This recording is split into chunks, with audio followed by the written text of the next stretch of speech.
Namaste and welcome to Quick Dose Podcast, your space to explore Hinduism beyond the surface. I am Keshav. And I'm Aryan. Today we're doing something different. Instead of talking about what Hinduism teaches, we will explore what it doesn't teach because sometimes understanding the boundaries helps us see the whole picture. Absolutely, Aryan. Hinduism is often misunderstood, so let's clear the air. First up, exclusivity. Does Hinduism claim that only Hindus can attain moksha or spiritual liberation? Not at all. In fact, Hinduism is one of the few religions that openly accepts multiple paths to the divine. The Vedas say Ekam Sat Vipra Bahuta Vadanti. Truth is one, but the wise call it by many names. Whether you are a yogi, a devotee, or even follow another faith, the goal is the same. That's profound perspective. Next, scriptures. Is there a single unchanging Hindu Bible that everyone must follow? Far from it. We have the Vedas, the Upanishads, the Bhagavad Gita, Puranas, and so much more. But no one size fits all scripture. Even the Upanishads are full of debates and dialogues, and Hinduism encourages you to question, reflect, and find your own understanding. Okay, so this brings us to worship. Is there just one correct way to worship in Hinduism?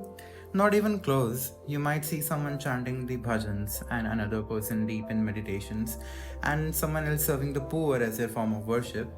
Even idol worship isn't mandatory, and schools like Advaita Vedanta focus on the formless, which is the infinite Brahman. Now, a big one. Other religions. Does Hinduism say they are wrong or false? Almost never.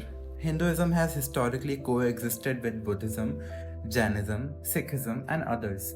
The Gita even says that the God manifests in whatever way people seek him.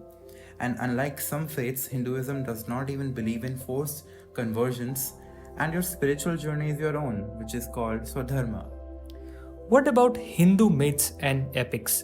Do we have to take every story literally?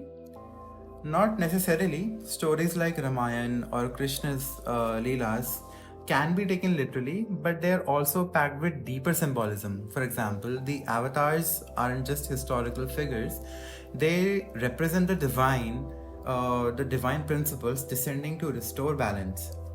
And science. Does Hinduism reject logic and reasons? Quite the opposite.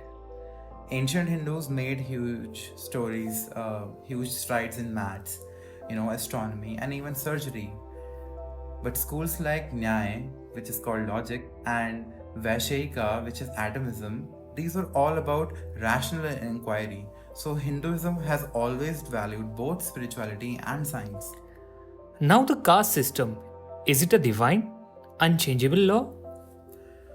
Originally, Varna was based on qualities which are called guna and actions which is called karma and by not birth. The Bhagavad Gita, chapter 4th, 13th verse makes this crystal clear that the rigid caste hierarchy we see today is social distortion, not a spiritual teaching. Here's a relief then. Eternal damnation. Does Hinduism believe in permanent hell? No way. Karma has consequences, but the soul gets endless chances through rebirth. The ultimate goal is liberation, moksha, not eternal punishment. Last one. Blind faith. Is that what Hinduism demands? Never. Faith, which is Shraddha, it is important, but the Upanishads teach neti neti, not this, which is a process of questioning and refining your understanding. Personal experience, which is called Anubhav, it is the key. So, Hinduism isn't about rigid rules, but about Exploration, flexibility, diversity, and asking life's big questions. Though, like any tradition, cultural practices sometimes overshadow its core teachings. Okay, thanks for joining us on this journey. If you have a question or want us to dive deeper into any topics, message us on Quick Dose Podcast. Until next time, Om Shanti. Shanti, Shanti, Shanti.